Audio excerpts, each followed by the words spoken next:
On reste à l'école pour continuer. TV5 Monde vous propose un coup de projecteur sur le Togo. Le pays fête mardi le cinquantenaire de son indépendance. Alors, comment ce pan de l'histoire est-il enseigné aux petits Togolais?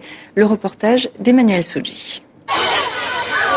À quelques heures de la fête nationale de l'indépendance, nous nous sommes rendus dans une école de la capitale togolaise.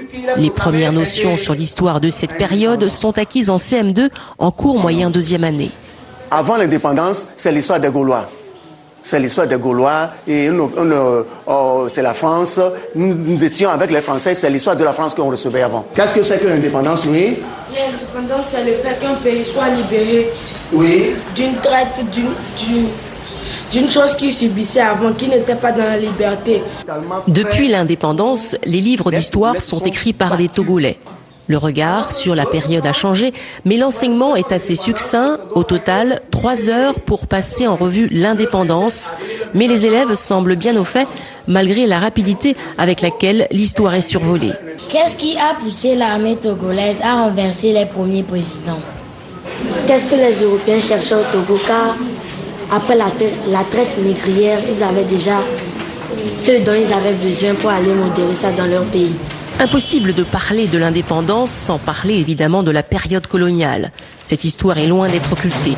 Mais les chercheurs ont bien des difficultés à montrer la vérité historique en fouillant dans les archives du passé.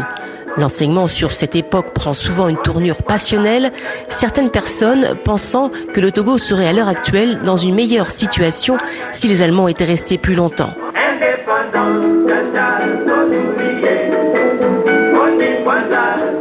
La grosse difficulté, c'est de faire entrer dans les esprits qu'une colonisation, en fait, est une colonisation. La recherche tente à démontrer qu'une colonisation ressemble à une autre. Malgré certaines résistances, ces deux chercheurs se battent depuis plus de 20 ans pour corriger les erreurs dans les manuels d'histoire. L'idée d'abord est de décoloniser les esprits. Il y a certaines Togolais, ce sont dans les mentalités très conservatives.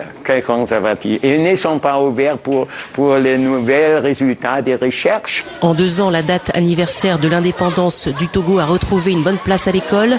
Avant, au temps des Yadema, il y a encore 5 ans, on glorifiait davantage le 13 janvier, le premier coup d'État militaire en 63, dans lequel le père de l'indépendance avait été assassiné.